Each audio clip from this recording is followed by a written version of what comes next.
গাজীপুরে অবৈধ গ্যাস সংযোগ বিচ্ছিন্ন, কারখানাকে ১ লাখ টাকা জরিমানা, ২০টি বাসার সংযোগ বিচ্ছিন্ন।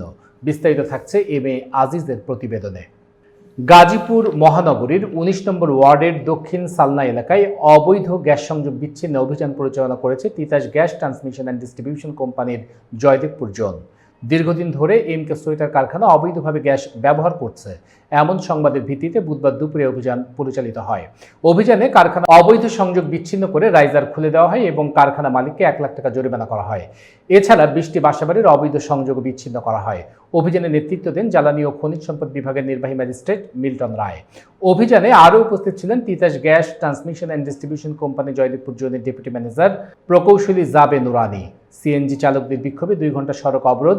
অন্যদিকে গাজীপুর মহানগরীর চৌরাস্তা, কোনাবাড়ি, ১৯ টাওয়ার, জয়দেবপুর রোডে সিএনজি চালকদের কাছ থেকে ১০০ টাকা করে চাঁদা তোলার প্রতিবাদে সিএনজি চালকরা প্রায় ২ ঘন্টা সড়ক অবরোধ করে বিক্ষোভ করেন। পরবর্তীতে পুলিশের আশ্বাসে সিএনজি চালকরা অবরোধ প্রত্যাহার করেন এবং পরিস্থিতি স্বাভাবিক হয়।